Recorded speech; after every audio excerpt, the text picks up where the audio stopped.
guys, hello mga idol, kumusta po ang lahat? Ayan, update ko po kayo sa aking mga tanim. Ayan po, ganyan na po kalalaki yung ating mga watermelon. Ayan, so punta tayo doon sa ating mga iba pang mga watermelon. Ito, humahabol ang mga cantaloupe natin guys. Oh, marami-rami ding bunga to, nasa 4. Ito pwede siyang makahabol ng winter bago mag winter. Oh, yan, ito matamis yan, matamis na matamis ang variety na to. Yan, ito po. Dito sa kabilang bangir yan. Oh, meron pa isa dyan. Oh, ganda ng bilog niya. Oh, look, para siyang kalabasa. Oh. Bilog ito. Ang dami. Ewan ko kung ilang variety yung tinanim ko na yan. Oh, look at this. Ito ang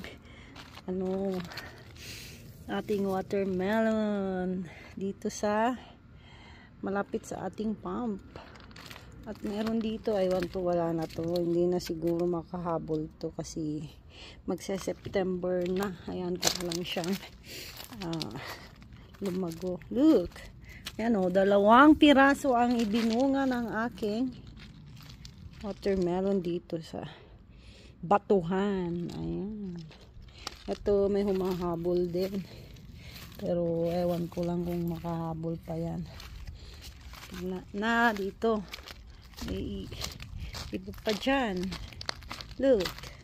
Oh, 2 din to. So, ang total ng ating watermelon is, nabunga niya is 2, 4, 7 lahat. May isa pa dyan oh, dito. Ayan oh. Oh, ayan, antayin natin silang ito, hinog na to guys, hinog na yan. Pero hindi ko pa siya siguro i-harvest, bukas na lang. Ayan, mga hinog na to. Mga hinog na. Ayan, yellow na siya. At ito. Ayan, 2 na yan. Hinog na rin. Ito, habol. Marami pa dito guys. Dami ko nang na-harvest. Siguro nasa 30 na. 30 ng bunga. Kasi pinakain ko nung nag-party tayo. So, dun tayo sa kabilang bangir. Ito tayo dun sa kabila. Doon. Marami din doon. Dito. Ayan. Ayan. Ito na yung parang puweto. Ayan. Oh, look. Ang laki. Oh, paano to nangyari? May kambal. Oh, marami yan guys. Ayan oh. So, makakahabol nga sila. Kasi oh, nag-yellow na sila. Ito, hinog na. Uy, hinog na to. Kasi, pag ito dry na guys, yan ang palatandaan na hinog na siya. Hinog na siya. Oh. Hindi ko muna i-harvest. Tsaka na. Ayan o, dami. Okay guys. Maraming salamat.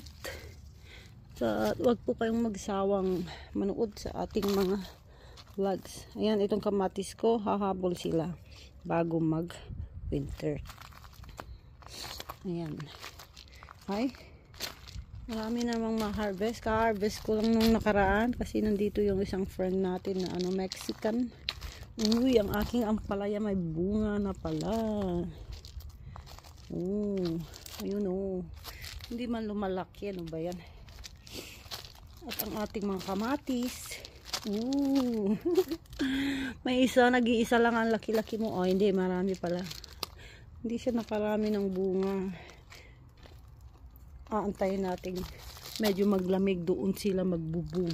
Lalagyan pa yan ng pataba para maging marami ang kanyang ibubunga. Oh, may binhi na naman. Marami akong binhing ganito.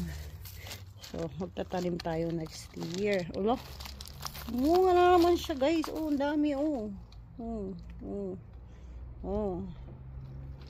At ang ating talong ay dito. May hinog na napakalaking ay, hinog na guys. Ready to harvest na ito. Oh, oh, look at that. Dry na siya. Oh. Naamoy ko na din.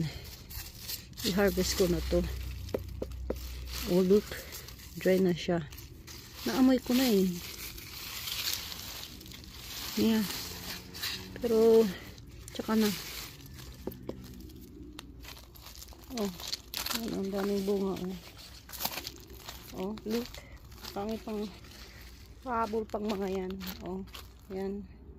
Oh, may dalawa pa dyan. Oh, oh. Oh, diba? Sa batuhan lang talaga. Ang ating mga talong. Oh, ang dami. Oh, naka-harvest na ako nung isang gabi. Oh, doon pa. Oh. Ganyan lang talagang bunga na cute. Pero masarap na miss ito. Oh, ayan. Gusto kong magdinengding ulit. Ayun. Hindi dinengding kaya ako. Yes or no? Mag-harvest ako pag marami. Mag-harvest ako. Sige, magdidinengding ako. So, bye for now. Thanks for watching. So, ngayon guys yung punti natin na-harvest. Pang lunch natin. Laglagan natin ng talong. Masarap po yan pag may ground beef. Ayan, luto po tayo. So, there is our sitaw na hinarvest at 4 na pirasong talong. Meron po tayo dito hiniwang kamatis. So, yan. Ready na para i-drop ang ating mga sangkap.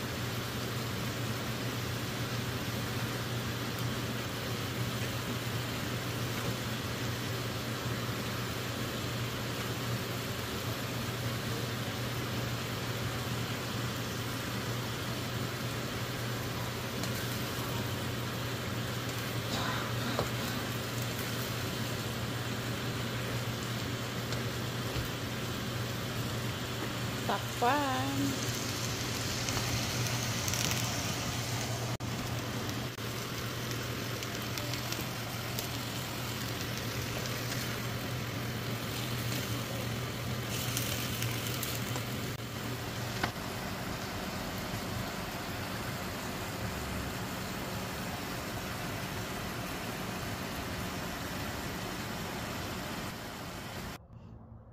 Kain po tayo. Tikman na natin ang ating linutong beef and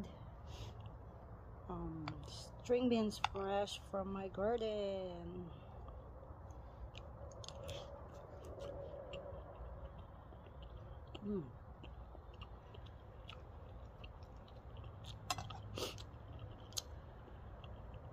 Masarap.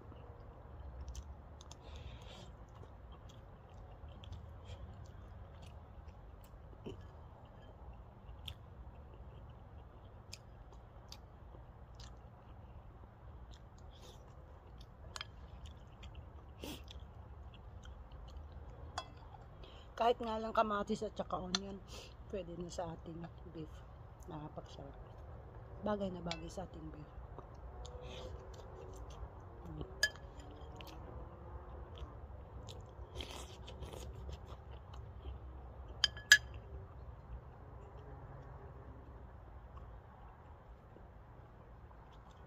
Ang ating coconut macaron.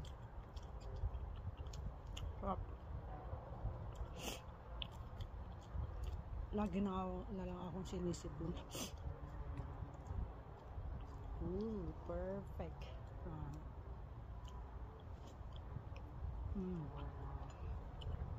Wow. Magugustuhan na naman yung mga